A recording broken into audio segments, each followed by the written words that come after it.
पिछले दौरे की यादें अभी भी ताजा हैं। वो दौरा था जहां भारत ने रचा था इतिहास। पहली बार ऑस्ट्रेलिया की सरजमी पर जाकर कोहली की टोली ने जीती थी एक टेस्ट श्रृंखला। अब अगर वापस वही इतिहास को दोहराना है तो फिर क्या करना होगा? बल्लेबाजों के लिए बनाते हैं ब्लूप्रिंट। आप देख रहे हैं क्रिक बज़ और मैं हूं आकाश चोपड़ा।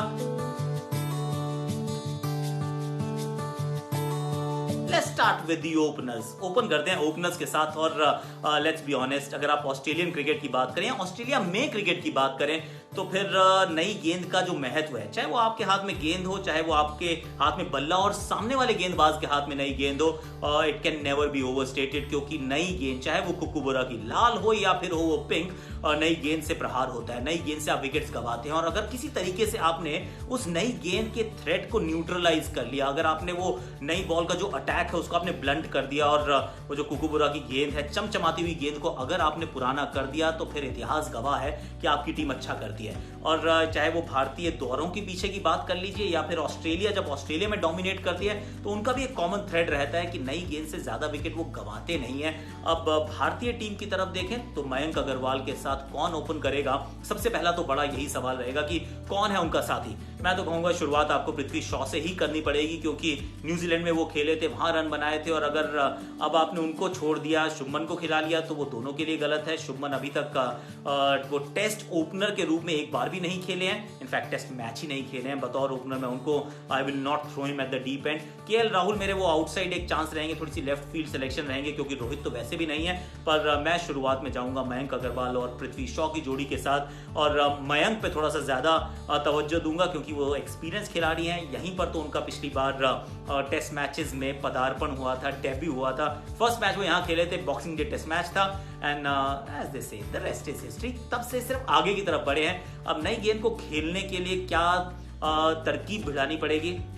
बॉल को थोड़ा रिस्पेक्ट देना पड़ेगा, बॉल की तरफ नहीं जाना होगा, बॉल को अपने पास आने देना होगा, क्योंकि जब पिंक बॉल का टेस्ट मैच होगा तो पिच पर थोड़ी सी ज्यादा घास होगी, या आपकी ट्रेडिशनल वो जो फ्लैट एडिलेट की शायद पिच आपको ना मिले, और पिंक बॉल में वो थोड़ा सा सीम ज्यादा उभरा भी रहता है। तो आप समझ लीजिए कि गेंद तो हरकत ज्यादा करेगी, और अगर वो करेगी तो फिर हाथों से गेंद तक नहीं पहुंचना, गेंद को अपने तक आने देना है। और जितना शरीर के पास खेलेंगे उतना बेहतर, और जितनी जल्दी आप लेंथ को पढ़ेंगे उतना बेहतर, क्योंकि अगर आपने लेंथ पढ़ लिया ऑस्ट्रेलियन पिचेस में तो फिर आप गेंदों को छोड़ बहुत आसानी से सकते हैं। और वो जो छोड़ते हैं ना, जो वो कहते हैं वेल लेफ्ट, उस पर आपको रन नहीं मिलता, पर वो आपको रन बनाने की काबिलियत प्रदान करती हैं गेंदें, क्योंकि जितनी देर आप छोड़ते रहेंगे गेंद उतना पुराना होता रहेगा, उतना आपको पिच का एहसास हो जाएगा, अंदाजा हो जाएगा, और आप एक बढ़िया फाउंडेशन बना पाएंगे। और बिना फाउंडेशन के ये बड़ी इमारत खड़ी होने वाली है नहीं।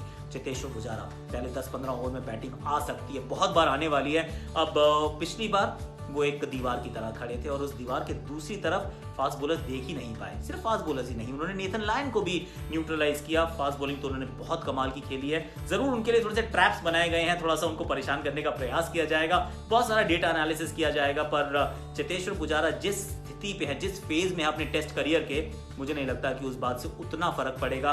उनकी जो खासियत है वो है पेशेंस, धैर्य, धीरज। उसके साथ मुझे लगता है वो जुटे रहेंगे, डटे रहेंगे।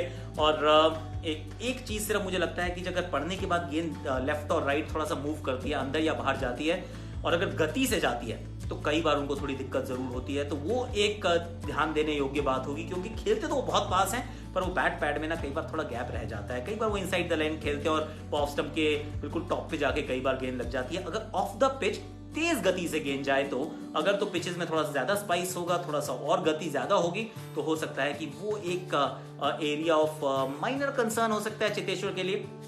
पर भारतीय अगर दृष्टिकोण से देखें तो इट्स ऑलमोस्ट इम्पेरेटिव कि पुजारा रन बनाए, पुजारा बनाएंगे तो आपकी सेहत, बैटिंग की सेहत आपकी अच्छी रहेगी।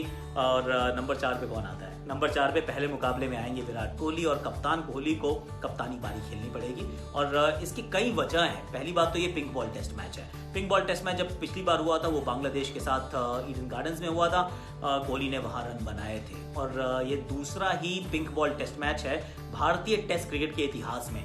और विराट कोहली तो सिर्फ एक ही टेस्ट मैच के लिए वहां पर हैं।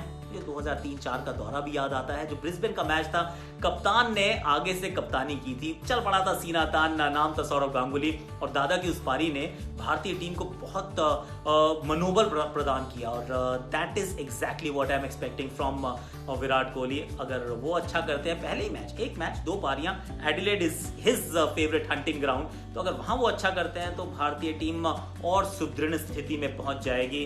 और बल्लेबाजी में बात तो अजिंक्य रहाणे की भी करनी पड़ेगी, क्योंकि सिर्फ कोहली तो पहले मैच के लिए हैं, उसके बाद वो चले जाएंगे 3 मैच में, ये कप्तान होंगे। मेरे विचार में तो रहाणे को नंबर 4 पे बैटिंग करनी चाहिए। और रहाणे के लिए महत्वपूर्ण दौरा है, उनके बतौर बल्लेबाज उनके लिए बहुत महत्वपूर्ण दौरा है। वो जो पिछले से पिछला जो दौरा था उसमें मेलबर्न की एक पारी याद आती है जिसमें काउंटर अटैकिंग पारी खेली थी और बड़ी कमाल की साझेदारी थी वो विराट कोहली के साथ। एक्चुअली विराट को और रहाणे को तो उस समय मैं भारतीय टेस्ट क्रिकेट की, भारतीय टेस्ट बैटिंग के दिल और धड़कन कह रहा था, पर थोड़ी सी धड़कन ऊपर नीचे गई है पिछले कुछ समय से। तो अजिंक्य रहाणे के ऊपर बहुत फोकस रहेगा कि किस प्रकार से वो बल्लेबाजी करते हैं। मेरे विचार में उनके खिलाफ बहुत सारी शॉर्ट बॉलिंग होगी, बाउंसर्स बहुत सारे लगाए जाएंगे, क्योंकि वो एक कमी थी, वो एक वीकनेस थी जो सामने आई थी न्यूजीलैंड के दौरे पर। और वहां से वो कहते हैं ना, ये जंगल की आग है, फैल जाती है। अगर कोई कमी किसी विपक्षी टीम को नजर आ गई तो फिर दिल खोल के उसको एक्सपोज करने का प्रयास किया जाएगा। सामने वाली टीम में स्टार्क है, हेजलवुड है, कमिंस है, इनके पास गति भी है, इनके पास वो ऊंचाई भी है जहां से बाउंसर मारना थोड़ा आसान रहता है, तो दैट विल बी क्रिटिकल। पर एक और बात भी तो है ना कि अमूमन जब आप ऑस्ट्रेलिया में जाते हैं, शुरू के 3-4 आउट हो जाते हैं, ऐसा होता है, उनके भी होते हैं, आपके भी होते हैं, पर अंतर आ जाता है कि नंबर 5, 6, 7 पे कितने रन बने। क्योंकि वो जो 5, 6, 7 जो अंतिम 5 के जो बल्लेबाज होते हैं वो कितने रन जोड़ते हैं, कई बार that is the difference between the 2 sides. और यहाँ पर आपको हनुमा विहारी मिलेंगे, यहाँ पे आपको रिद्धिमान साहा या फिर ऋषभ पंत मिलेंगे, यहाँ पे आपको रविचंद्रन अश्विन मिलेंगे। और मेरा एक्चुअली अब ये मतलब लास्ट है but definitely not the least, कि जो अंतर रहेगा इन 2 टीम्स के बीच में, शायद वो टॉप ऑर्डर का ना रहे, वो अंत में रहेगा कि ये जो 5, 6, 7 पे कितने रन बने, जो बॉटम 5 पे कितने रन बने, क्या हम उनको डिसमिस कर पाए या फिर हमारे जो बल्लेबाज हैं वो बहुत सारे रन बना पाए। ये एक इंटरेस्टिंग एस्पेक्ट रहेगा। हनुमा विहारी से मैं गेंदबाजी की भी उम्मीद करता हूँ। और एक चीज को जरूर ध्यान में रखना चाहता हूं कि भारतीय टीम वो करे, वह थोड़ा सा नेथन लायन को ना डोमिनेट करके खेले, क्योंकि जब आप उनको अपनी जगह पे खड़े होकर खेलते हैं तो फिर वो एकदम लायन की तरह दहाड़ते हैं। पर जब आप अच्छा स्टेप आउट करना शुरू करते हैं, ऐसा हमें मयंक अग्रवाल ने दिखाया, ऐसा हमें चेतेश्वर पुजारा ने सिखाया कि अगर आप वो काम करना शुरू करते हैं तो फिर वो भी थोड़े से अपने प्लान से बिखर जाते हैं। और अगर वो हो गया तो फिर I think Indian team will once again do well. It's not going to be an easy tour, क्योंकि ऑस्ट्रेलिया को कोई दौरा इजी तो वैसे भी होता नहीं है। चलिए, चर्चा तो हम करते रहेंगे, आपको बहुत सारी बातें बताते रहेंगे। We'll be there with you. I am Aakash Chopra and you are watching Cricbuzz.